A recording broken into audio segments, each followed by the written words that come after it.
ঢকুৱাখানাৰ জাহাংগীৰ হত্যাকাণ্ডৰ নতুন তথ্য 1 জুনৰ সন্ধিয়া ভতিজাকৰ বাইক লৈ কলৈ গৈছিল সুনীল গগৈ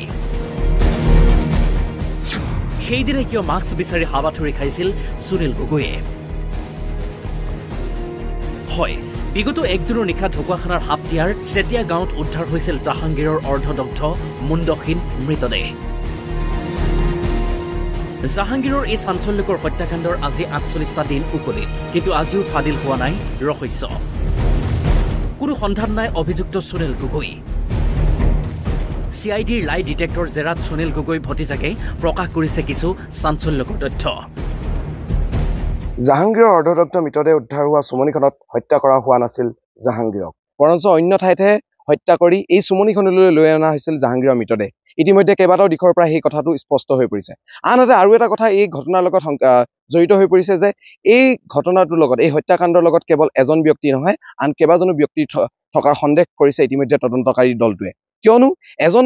মানুহৰ বাবে এনেকুৱা এটা লোমহৰ্ষক হত্যাকাণ্ড কৰাটো সম্ভৱ নহয় উপস্থিত আছো ঘটনাস্থলীৰ কাষতে থকা এটা বিশেষ কালভাৰ্টত এই কালভাৰ্টটো বিশেষ বুলি কোৱাৰ কাৰণ এটাই যে জাহাংগীৰ হত্যাকাণ্ডৰ সৈতে জড়িত আছে নেকি এই বিশেষ কালভাৰ্টটো CIDয়ে নিৰীক্ষণ কৰিছে নেকি এই কালভাৰ্টটোত আমি উপস্থিত থকাৰ কাৰণ এটাই যে কালভাৰ্টটোৰ বিশেষত্ব এইটোৱেই যে যি ডখৰ ঠাইত যিখন চুমনিত জাহাংগীৰৰ মৃতদেহটো জ্বলাই দিয়া হৈছিল সেই মৃতদেহ ঠাইখিনিৰ পৰা কিছু দূৰতে নাতি দূৰত অৱস্থিত এই কালভাৰ্টটোত মোৰ সহযোগী আপোনালোকক দেখাইছে সেই চুমনিখনতে 1 জুনৰ দিনা জ্বলাই দিয়া হৈছিল জাহাংগীৰৰ মৃতদেহটো আৰু সেই চুমনিখনৰ পৰা কিছু দূৰত আছে এই কালভাৰ্টটোত এইখিনিতে উল্লেখ কৰিব বিচাৰিছো যে আমি জানিব পাৰিছো NB নিউজৰ নিজাববীয়া তদন্তত আমি জানিব পাৰিছো যে 31 মে আৰু 1 জুনৰ দিনা সঘনাই সুনীলে এই কালভাৰ্টটোলৈ আহিছিল তাৰ পিছত আন এটা বিশেষ তথ্য আমাৰ ওচৰত আহি পৰিছে সেই তথ্যটো হৈছে যে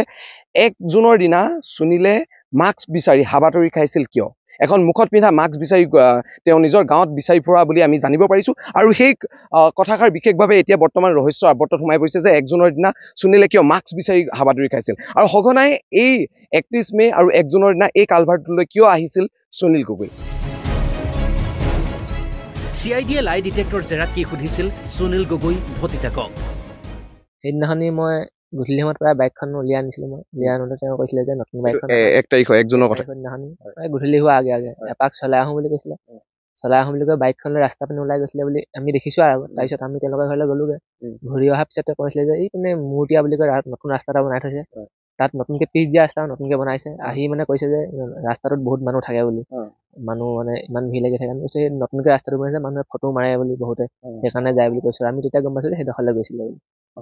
এই কালভাৰ্টটোৰ পৰা যিটো মানে ঘটনাস্থলীৰ পৰা যিটো কালভাৰ দেখি পায় সেই কালভাৰটো ওচৰলৈ গৈছে সেই কালভাৰটো নাই যোৱা মাস্ক এখন কৈছিলে মোৰ ওচৰত আছে নেকি বুলি মই মাক ক'লো যে আছে নেকি মায়ে ক'লে নাই আমি নাই বুলি ক'লো মাস্কখন কিমান সময়ৰ কাৰণে তোমাৰ বাইকখন লৈ কিমান সময়ৰ কাৰণে গৈছিলে 10-15 মিনিট সিমান মানুহ এপাক চলাই আহোঁ বুলি কৈছে আৰু সেই ৰাস্তাটোলৈ গ'লে মানে প্ৰায় সিমান মানে লাগিব আপোনাৰ ওচৰতে আছে মূৰ্তিয়া বুলি কয় আৰু এই কালভাৰটোৰ ওচৰলৈ গৈছিলে নেকি যিটো ঘটনাস্থলী আমি পুনে ওলাই যাওঁতে ৰাস্তা পিনে গৈছিলে তাৰ পিছত গৈছে যে নাজানো আমি ঘৰলৈ গ'লো আহি পাই মানে কৈছে সেই কালভাৰটো ওচৰলৈ মানে সেইপিনে ৰাস্তাটো কালভাৰটো ধেৰ আছে সেইপিনে নতুন ৰাস্তাটোলৈ গৈছে বুলি কৈছে মেম এজনীয়ে সুধিছে কথাবোৰ গোটেইখিনি খুলি ক'ব দিছে যিমান গোটেইখিনি কৈছোঁ তাৰপিছত ভইচ ৰেকৰ্ডিং এটা কথাবোৰ ক'ব দিছে গোটেইখিনি ৰেকৰ্ডিং কৰিছে তাৰপিছত ৱৰ্ড কেইটামান দিছে আৰু নম্বৰ কেইটামান চিৰিয়েলকৈ কৈ দিছে সেইকেইটা ওল্টাকৈ ক'ব দিছে সেইকেইটা কৰাৰ পিছত হাঙলি দুটাত এই লগাই লৈ তাৰপিছত হয় নহয় বুলি ক'ব লাগে উত্তৰকেইটা কুৱেশ্যনৰ নিচিনাকৈ দিছে মানে তাতে কৈ দিয়ে কম্পিউটাৰতে হয় নহয় অকল হয় হ'লে হয় নহয় হ'লে নহয় বুলি ক'ব লাগে সেইকেইটা সুধিছে তাত সুধিছে যে আমি লগত জড়িত আছোঁ নেকি নহ'লে আৰু কোনোবা থাকিব পাৰে নেকি জড়িত সুনীল দাৰ লগত তাৰপিছত আৰু সুনীল দাক ক'ত থাকিব পাৰে সেইকেইটা কথাই সুধিছে